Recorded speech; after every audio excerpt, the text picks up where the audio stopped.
Boa tarde a todos. Eu vou dar continuidade nesse capítulo 7 e eu vou falar dos itens de 7 a 13. Todo capítulo do Evangelho começa com uma mensagem do Novo Evangelho, do Novo Testamento, né? Kardec faz as suas considerações e no final tem as instruções dos Espíritos. Então, como a Angelita disse, esse capítulo chama Bem-aventurados os pobres de espírito, que traduzindo aí, facilitando, né, fica felizes os humildes, né? E as bem-aventuranças, como ela disse, faz parte do Sermão da Montanha, ou Sermão do Monte.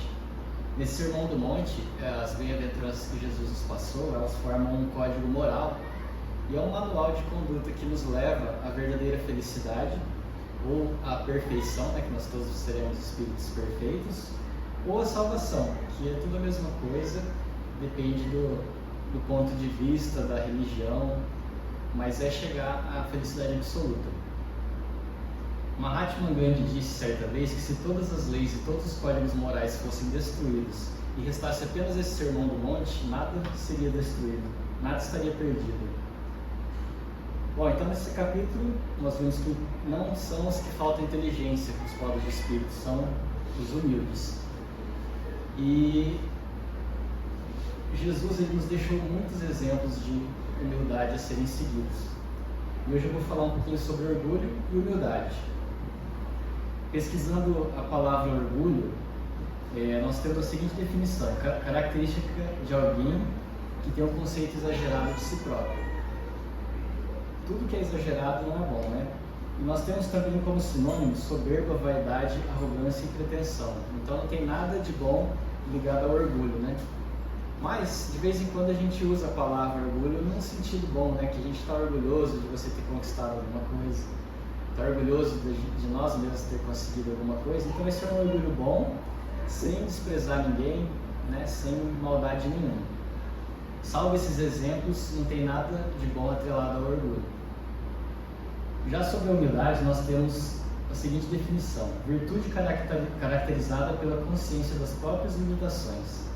Uma pessoa modesta, simples e submissa. Ser humilde não é não ter recursos financeiros, né? Tem muito pobre orgulhoso, né? Muito miserável também orgulhoso. Também não é ser covarde. Ser humilde não é ser covarde. Ser humilde é saber que todos somos iguais, independente dos nossos diplomas, dos nossos cargos, das nossas posses e da nossa posição social. É respeitar a condição de cada um. Respeitar os defeitos dos outros, assim como nós também precisamos que respeitem os nossos. Reconhecer as nossas imperfeições e tentar corrigi-las a cada dia mais. E reconhecer que nós também somos difíceis para os outros, que a gente dá trabalho para todo mundo. A humildade é uma das virtudes mais importantes para o progresso espiritual e talvez uma das mais difíceis de se conquistar. Nas instruções dos Espíritos, no item 11, nós temos uma mensagem assinada pelo Espírito Adolfo, Bispo de Argel, 1862. Ela é uma mensagem longa, eu vou ler alguns trechos aqui, mas quando você tiver a oportunidade, é interessante ler ela na íntegra. Ele nos consola, nos encoraja no caminho do bem, da humildade e do progresso. Então, o Espírito Adolfo ele diz assim: a humildade é uma virtude muito esquecida entre os homens. Bem pouco seguidos são os exemplos que tivemos dela. Será que sem humildade podemos ser caridosos com o próximo? Claro que não, pois que este sentimento iguala aos homens, dizendo-lhes que todos são irmãos, que se deve auxiliar uns aos outros e induz ao bem. Sem a humildade, apenas se enfeitam de virtudes que não possuem. É o mesmo que vestir uma roupa para esconder as deformidades do corpo. Então, sem humildade, não tem como ser caridoso. Talvez seja por isso que a primeira bem-aventurança que Jesus colocou seja essa, os pobres de espírito. A partir dela, nós abrimos o nosso coração para as outras virtudes, como, por exemplo, passar pelas aflições, né? Bem-aventurados os aflitos, sem ter humildade. Como ser manso e pacífico sem humildade. Como ser misericordioso com os nossos irmãos sem ser humilde. Como ele disse, né, sem humildade a gente apenas fingimos ser caridosos. E continuando, ele diz assim: o orgulho é o terrível adversário da humildade. Por acaso Deus distingue alguém pelo corpo? O corpo do pobre não é o mesmo do corpo do rico? Terá o Criador feito duas espécies de homens? Tudo que Deus faz é grande e sábio. Portanto, nunca atribua a ele as ideias criadas pelos cérebros orgulhosos que possuem. E até hoje nós ainda vemos pessoas que se acham diferentes pelas posses que têm, né? Rico, enquanto você dorme em seus aposentos dourados, ao abrigo do frio, milhares de irmãos iguais a você dormem na sarjeta. O infeliz que passa fome também é seu semelhante. Ao ouvir isso, sei que seu orgulho se revolta. Você até concordará em dar a esmola, mas apertar-lhe fraternamente a mão, nunca. Então é fácil a gente dar a esmola sem se envolver com a situação de cada um, né, de que está pedindo uma ajuda. Na maioria das vezes a gente só dá esmola mesmo, não faz caridade, né? Muitos de nós não estamos preocupados com o problema do outro. E às vezes então nós só nos enganamos. Em Coríntios 13, o apóstolo Paulo diz: e ainda que eu distribuísse toda a minha fortuna para o sustento dos pobres, e ainda que entregasse o meu corpo para ser queimado e não tivesse caridade, nada disso me valeria.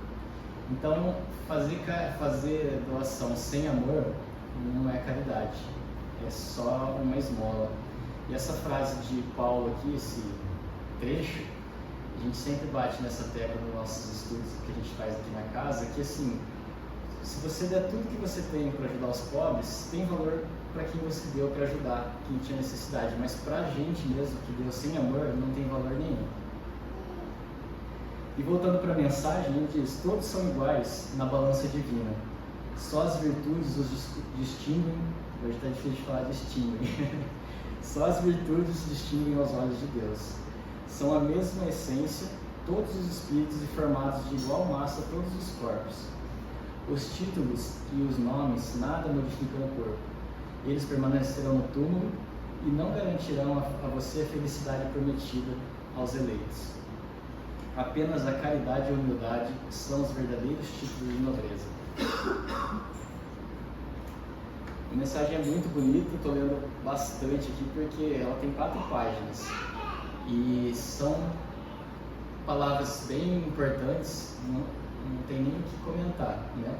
Então ele continua assim: todos aqueles que sofrem com as injustiças dos homens, sejam tolerantes com as faltas de seus irmãos, lembrando que vocês também não estão isentos de culpa. Isso é ser caridoso e também humilde. Se estão sofrendo por calúnias, curve a cabeça sobre a prova. Que importância podem ter as calúnias do mundo se possuem a conduta reta? Deus não poderá recompensá-los? Suportar a coragem as humilhações dos homens é ser humilde e reconhecer que somente Deus é grande e poderoso. Despertem para a realidade, meus irmãos, meus amigos. Que a voz dos Espíritos toque o coração de todos. Sejam generosos e caridosos, mas sem ostentação, ou seja, façam o bem com humildade. Que cada um destrua pouco a pouco os altares que ergueu ao orgulho. Resumindo, sejam verdadeiros cristãos e terão o reino da verdade. Deus nos dá muitas provas de sua bondade, não duvidem mais. Nós viemos preparar os caminhos para o cumprimento das profecias. Sempre que o Senhor der uma manifestação de sua clemência, que ao seu enviado celeste possa encontrá-los reunidos e formando uma grande família. Que seus corações mansos e humildes sejam dignos de ouvir a palavra divina que ele trará. Que o mensageiro encontre em seu caminho apenas as flores que colocaram nele para terem retornado ao bem, à caridade e à fraternidade. Procedendo assim, o mundo em que vivem tornará um paraíso terreno. Felizes os que herdarão a terra, né? E assim os espíritos da codificação nos convidam para viver como verdadeiros cristãos, para viver o espiritismo, trabalhando o nosso orgulho, nos tornando cada dia melhor e cooperando com a sua obra, cooperando com o progresso do nosso planeta, fazendo o bem ao próximo, ajudando as suas necessidades, sempre com caridade, como nós vimos aqui, e lembrando que todos nós podemos ser úteis para alguém, independente de condição financeira. Não é o dinheiro que vai fazer a caridade, né? Não é só o dinheiro.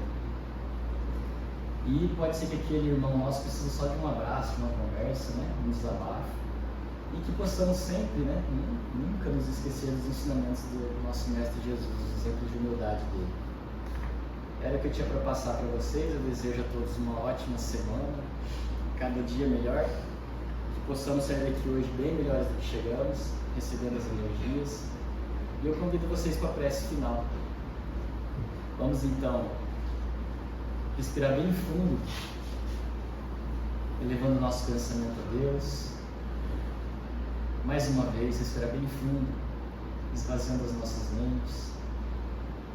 E agradecer ao nosso Mestre, nosso guia, sua presença, seu amor, suas energias que envolvem este salão. Obrigado, Mestre Jesus, pela oportunidade de conhecer essa doutrina, os seus ensinamentos, por disponibilizar essas energias, que cada um aqui possa receber aquilo que necessita, seja físico, espiritual, emocional, que essas energias possam impregnar o nosso corpo, curando as nossas dores e as nossas necessidades. Que a equipe espiritual possa trabalhar sobre cada um de nós aqui na Câmara de Paz. Pedimos, Mestre Jesus, que fluidifique a água com a dose certa do remédio para cada necessidade e envie também um especialista para cada um de nós.